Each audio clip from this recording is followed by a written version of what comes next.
अस्सलाम वालेकुम डियर्स। आज का हमारा जो टॉपिक है वो है सेल स्ट्रक्चर एंड फंक्शन।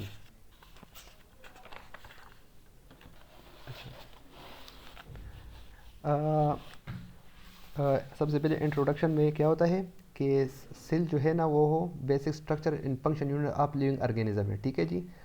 तो cell a smallest unit of unit है then can carry out all the activities of life. जिसमें क्या होता है कि जो हमारे लाइफ की ज़िंदगी की जितनी एक्टिविटीज़ होती है ना वो सेल के अंदर ही होती है। ठीक है जी।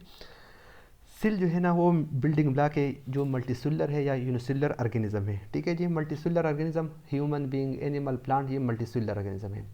Unicellular organism microorganism bacteria fungi hypha और ये चीज़ें जो है ना वो यूनिसेलुलर ऑर्गेनिज्म है। यूनिसेलुलर एक सेल से बनी हुई ऑर्गेनिज्म, मल्टीसेलुलर बहुत से सेल से बनी हुई ऑर्गेनिज्म। अच्छा, सेल के हवाले से मॉडर्न थ्योरी कुछ 3-4 मॉडर्न थ्योरी पेश करते हैं जो साइंटिस्ट हैं कि सेल जो है ना कि हमारे जो सारे लिविंग ऑर्गेनिज्म है ना वो क्या है कि या एक या मैनी सेल से बने हैं। या तो यूनिसेलुलर है या मल्टीसेलुलर है या इनसे बने हैं या मतलब या ये है कि या एक या ज़्यादा सेल से इन्वॉल्व हुई है, मतलब ज़िंदगी एक सेल से शुरू हुई है। All new cell arise from the division of pre existing cell. जो नया सेल होगा ना वो पुराने सेल से बनेगा। जब डिवीजन होगी, सेल डिवीजन होगी तो एक सेल दो सेलों में बटेगा। जो सेल होना तीसरी थ्योरी है कि सेल जो है ना उसमें हेरिडिटी मटेरियल होंगी, डीएनए होगा। तो क्या होगा कि ब्लूप्रिंट होगा न्यू ऑर्गेनिज्म के लिए कि न्यू ऑर्गेनिज्म कैसा होगा, उसके बच्चे कैसे होंगे, उसके आंखें, उसके बाल, उसके हेयर, उसकी स्किन कैसी होगी। और जो मेटाबॉलिक प्रोसेस है ना वो क्या होगा कि वो सेल के अंदर मतलब होगा। मेटाबॉलिक प्रोसेस जो हमारे ज़िंदगी की वाइटल मतलब हमारे ज़िंदगी की प्रोसेस होते हैं जो हमारे ज़िंदगी के लिए ग्रोथ के लिए ज़रूरी होते हैं, हमारे रिप्रोडक्शन के लिए, ब्रीथिंग के लिए, सब के लिए ज़रूरी होते हैं। और जो एनर्जी जिसमें एनर्जी प्रोड्यूस होती है। ठीक है जी। तो मेटाबॉलिक प्रोसेस सेल के अंदर होंगे। फिर इसके बाद है technique used in cell biology कि सेल बायोलॉजी जो है ना उसके अंदर कुछ टेक्निक यूज़ होते हैं। टेक्निक मतलब कुछ तरीक़ों से हम सेल बायोलॉजी को स्टडी करते हैं। अच्छा, इसमें कौन सी टेक्निक है? इसमें स्टेनिंग है, सेंट्रीफ्यूगेशन है, टिश्यू कल्चर है, क्रोमेटोग्राफी है, इलेक्ट्रोपोरेसिस है are the most common technique. ठीक है जी। हम इनमें से एक एक को पढ़ेंगे। सबसे पहले जो है ना वो माइक्रोस्कोपी है। माइक्रोस्कोपी क्या है कि एक चीज़ को जो चीज़ को देखना जो हम नेकेड आई से नहीं देख सकते। ठीक है जी। हम जिसके लिए हम माइक्रोस्कोप यूज़ करते हैं, the use of microscope to see an object which we can't see with our naked eye. ठीक है जी। माइक्रोस्कोप क्या होता है कि माइक्रोस्कोप एक इंस्ट्रूमेंट है जिसमें दो लेंस लगे होते हैं। एक लेंस आप ऑब्जेक्ट के साथ लगाओगे तो उसको कहते हैं ऑब्जेक्टिव लेंस। एक लेंस लगता है आई के साथ या आई पीस कहते हैं या आई लेंस कहा जाता है। ठीक है जी। इसके बाद जो आते हैं ना उसकी resolution versus magnification of microscope आती है। ठीक है जी। कि रिजोल्यूशन और मैग्नीफिकेशन में क्या डिफरेंस है। तो रिजोल्यूशन कहा जाता है कि हम the limitation of any microscope depend as resolving power. अच्छा, रिजॉल्विंग पावर या रिजोल्यूशन जो है ना किसी माइक्रोस्कोप की लिमिटेशन है। मतलब ये है कि वो लिमिटेशन मतलब ये है कि वो माइक्रोस्कोप जो है ना क्या करता है कि वो डिफ्रेंशिएट नहीं कर सकता दो चीज़ों के दरमियान। फिर अगर आप उंगली को अपने आंखों के बिल्कुल साथ लेकर आओगे ना तो फिर आपकी आंख जो है ना वो डिफ्रेंशिएट नहीं कर सकती कि भाई कि ये मतलब छोटी है या बड़ी है, या मतलब वो मतलब ये आप डिफ्रेंशिएट नहीं कर सकते अपने ये इसमें जो मतलब ये फिंगरप्रिंट बने होते हैं ना अपनी उंगली पर, तो मतलब ये नहीं कर सकते। हालांकि अगर होना तो यही चाहिए था कि आप उंगली को जितना आपके आंखों के नज़दीक लेकर आते तो फिर आपके आंखों को मतलब ये होना चाहिए कि बहुत आसानी से देख लेते। लेकिन हमारी आंखों की कुछ लिमिटेशन है। ठीक है। वो रिजॉल्विंग पावर है हमारी आंखों की। ठीक है जी। इसके बाद है मैग्नीफिकेशन। मैग्नीफिकेशन इसका मतलब ये है मैग्नीफिकेशन का कि जो चीज़ है उसको कितनी टाइम बढ़ाया गया है माइक्रोस्कोप से। ठीक है जी। तो मैग्नीफिकेशन का फार्मूला ये है कि objective lens multiply by eyepiece is equal to magnification of object. अगर हमारी ऑब्जेक्टिव लेंस 10 टाइम है, ठीक है, और हमारे आई पीस लेंस 6 टाइम है, तो दोनों को मतलब मल्टीप्लाई करेंगे तो हमारा मैग्नीफिकेशन बनेगा 60 टाइम। इस तरह 40 × 6 240 टाइम, 10 × 10 100 टाइम। 100 टाइम मतलब एक चीज़ है 1 मिलीमीटर है और आपने इसको इसके मैग्नीफिकेशन है 100, तो मतलब ये 100 मिलीमीटर बड़ा हो जाएगा, तो मतलब बहुत बड़ा हो जाएगा ना। इसके बाद है हमारे पास कुछ माइक्रोस्कोप है मतलब जो अभी इलेक्ट्रॉन माइक्रोस्कोप है उनमें से एक है ट्रांसमिशन इलेक्ट्रॉन माइक्रोस्कोप। ठीक है। और एक है स्कैनिंग इलेक्ट्रॉन माइक्रोस्कोप। तो ट्रांसमिशन इलेक्ट्रॉन माइक्रोस्कोप क्या करते हैं कि वो एक इमेज को 1 मिलियन टाइम को बढ़ा देता है, इसकी मैग्नीफिकेशन 1 मिलियन टाइम हो जाती है।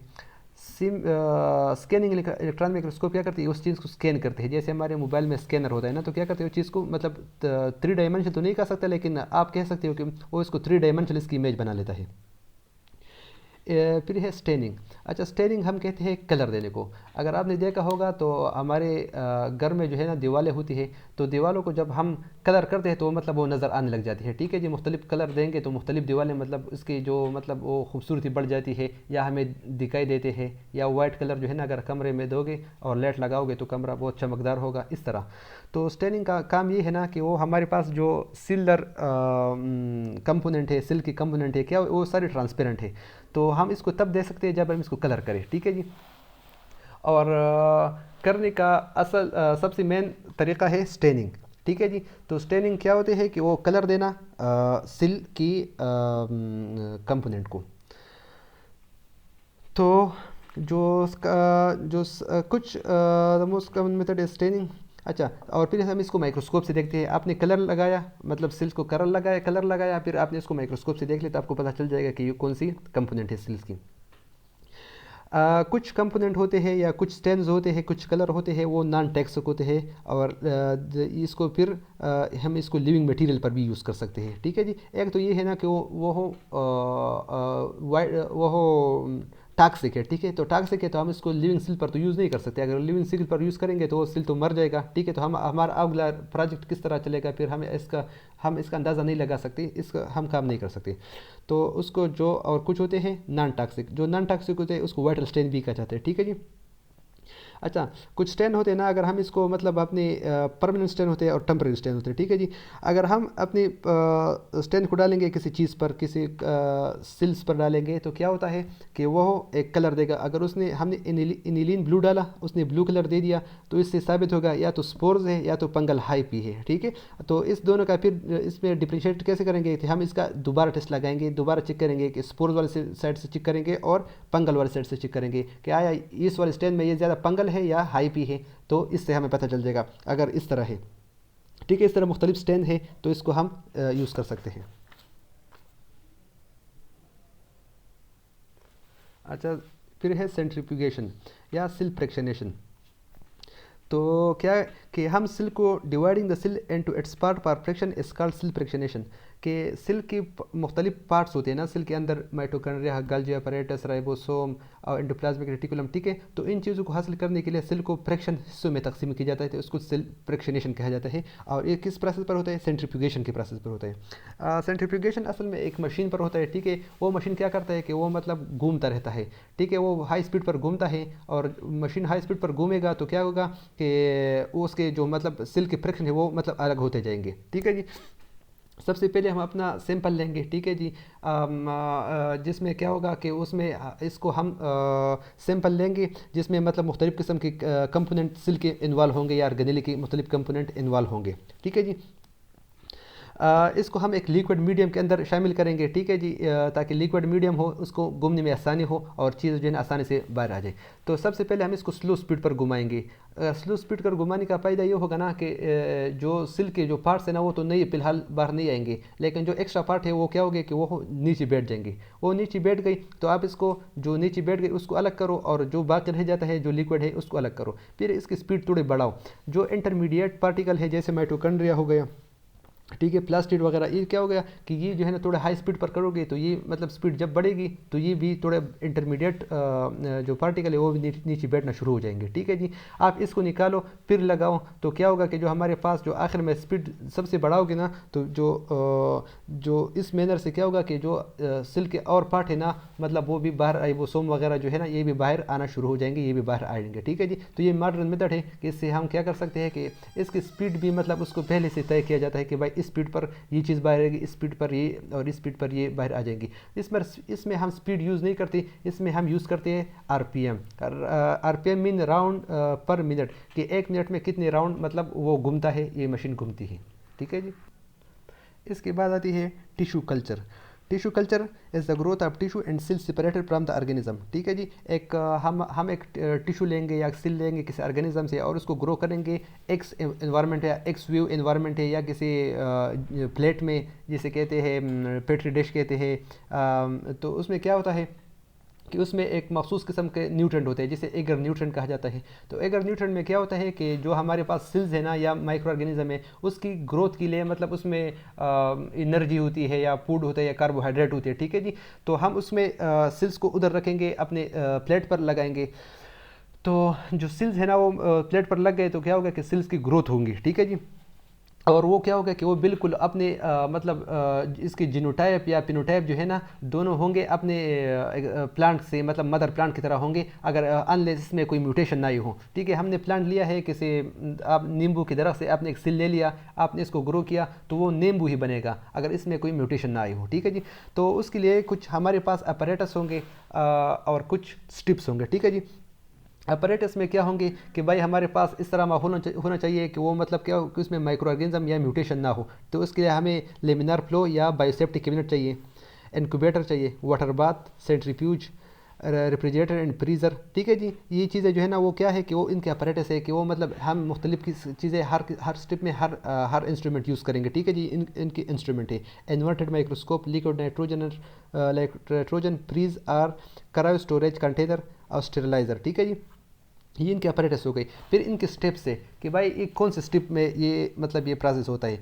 तो सबसे पहले क्या होगा कि सबसे पहले हम एक्सप्लांट अपना सेलेक्ट करेंगे। एक्सप्लांट मतलब the part of the plant या हमारा सैंपल है, ठीक है जी, वो करेंगे। और उसके लिए शर्त ये है कि उसके वेगरस मदर प्लांट हो, ठीक है, हेल्दी वेगरस मदर प्लांट हो, कि वो प्लांट अफेक्टेड ना हो, वो हेल्दी हो। This upon is the apical bud but can be other tissue, ठीक है जी। This tissue must be sterilize to remove microbial contamination. इसको मतलब माइक्रोबियल कंटेमिनेशन से रिमूव किया जाता है, इसको मतलब ऑटोक्लेव कर लिया। Establishment of the explant in a culture medium, इसको कल्चर किया लिक्विड मीडियम में, एगर ब्राथ और एगर में, ठीक है। Medium sustain the plant cell and encourage the division, it can be solid or liquid. तो मीडियम क्या करेगा कि वो प्लांट की सेल को क्या करेगा, उसकी ग्रोथ को मतलब इसको इनकरेज करेगा, उसको बढ़ाएगा, ठीक है जी। या तो लिक्विड मीडियम में होगा या तो सॉलिड मीडियम होगा, दोनों मीडियम होंगे। Each plant species and sometimes the variety within species has particular medium requirement that must be established by trial and error. तो ऐसा नहीं है कि भाई सबका एक ही जिस तरह मतलब सबका एक जैसा रिक्वायरमेंट नहीं है एक्सप्लांट का या ग्रोथ का। तो हर प्लांट का हर सेल का अलग रिक्वायरमेंट अलग नीड है, ठीक है जी। तो इसको हमारे पास नहीं होता। अगर हमने हासिल करना है तो हम तो इसके या तो मतलब ट्रायल लगाएंगे, एक बार लगा लिया, गलत आया तो हमने दोबारा लगा लिया, ठीक है जी। तो इस तरह या हम अपनी गलती से सीखेंगे कि भाई इसमें कंटिमिनेशन ना आए हो वगैरह वगैरह। Multiplication the explant give rise to callus. जो एक्सप्लांट जब बढ़ेगा ना तो क्या करेगा, वो केलस बन जाएगा। मतलब जब सिल बढ़ेंगे तो उसको हम केलस कहेंगे, ठीक है जी। मास ऑफ लूजली अरेंज सिल, जो मतलब अरेंज है लेकिन लूजली अरेंज है, ठीक है जी, मतलब एक दूसरे से अलग अलग है भी। which is manipulated by varying sugar concentration in auxin low oxytocinin ratio to form multiple shoots। अच्छा, फिर इसको क्या किया जाता है कि इसको हार्मोन्स ऑक्सिन और साइटोकाइनिन से ट्रीट किया जाता है, ठीक है जी। ऑक्सिन और साइटोकाइनिन की रेशो होती है। तो हम अगर क्या करते हैं, अगर ऑक्सिन साइटोकाइनिन रेशो, अगर ऑक्सिन हाई होगा और साइटोकाइनिन कम होगा तो क्या करेगा, वो शूट को प्रमोट करेगा, वो शूटिंग की तरफ जाएगा। उसी प्लांट्स की क्या होगी कि लीफ निकल आएंगे, उसका तना बढ़ेगा, ठीक है जी। इसके बरकस अगर हम साइटोकाइनिन को बढ़ाएंगे कंसनट्रेशन को और ऑक्सिन को कम करेंगे, ठीक है जी, दोनों मीडियम में होंगे लेकिन कंसनट्रेशन बढ़ेगी एक की तो दूसरी कम होगी, दूसरी की बढ़ेगी तो एक की कम होगी, पहले की कम होगी। तो अगर साइटोकाइनिन ज़्यादा होगा, ऑक्सिन कम होगा तो क्या करेगा, वो रूट की तरफ जाएगा। The root shoot are potted up deep plus and harden up by the gradually decreasing the humidity। तो क्या करेंगे कि हम जब हमारा प्लांट मतलब थोड़ा बड़ा हो जाए तो हम क्या करेंगे कि इसको हम अपने प्लास्क से अपने या अपने जो हमारा बेकर है उससे हम निकालेंगे और उसको क्या करेंगे कि हम उसको ह्यूमिडिटी इसकी डिक्रीज़ करेंगे, जो नमी है उसको डिक्रीज़ करेंगे। नमी डिक्रीज़ होने का क्या फायदा होगा, this is necessary as many young tissue culture plant have to wax cuticle to prevent water loss. तो उसमें प्लांट में जो क्यूटिकल है ना, जो मतलब वो जो प्लांट के ऊपर जो है ना वो छोटे छोटे होल टाइप होते हैं ना, ठीक है, जिससे मतलब वाटर अंदर जाती है और बाहर आती है। तो क्या होगा कि वो उसकी प्रमोशन होगी या वो बढ़ते जाएंगे। तो इससे क्या होगा कि प्लांट हमारे एनवायरनमेंट के साथ एडजस्ट हो जाएगा।